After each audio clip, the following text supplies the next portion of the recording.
Okay, continuing on in the short bearing removal series.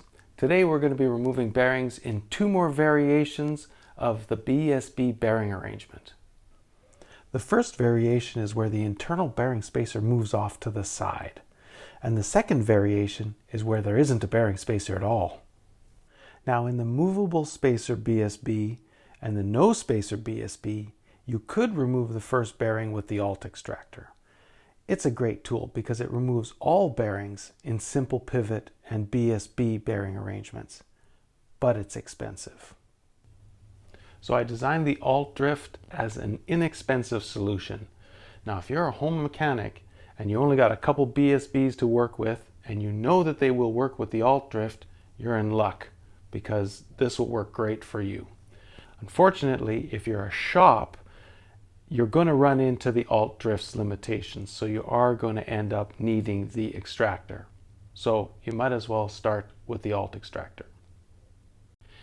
And if you want more details, and there are more details, go check out a video I just posted on YouTube called Remove All Bearings with a Bearing Press. So the alt drift will work on these two BSB variations. Let's take a look at how it works. The alt drift is this little off-center drift. Assemble it onto the threaded stud about 3/4 of an inch past the end. Thread on the alt rod and then turn the alt drift back up against the alt rod. Now the alt drift goes in through the opposite side of the bike component. Move that bearing spacer off to the side and now you can see that the alt drift is pressing up against the back side of the bearing inner ring. Let's keep that alt drift in position by putting a pilot inside the bearing and hold that pilot in place with an O-ring. Now we have to add some suitable leverage pieces. In this case we got an XD or an XDR free hub. So we're going to use the stop OAL. Put it all together and hold the fastener on this end stationary. Turn the alt drift. As you turn, that bearing comes out.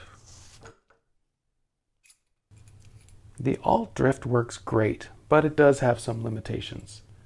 The alt drift fits bearing inner diameters of 15, 17, 18, 20, and 25 millimeters. The second limitation is the bearing spacer has to move off to the side by at least 1 millimeter.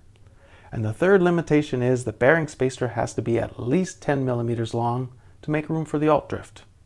Now the alt drift does work great at removing the first bearing in a BSB arrangement.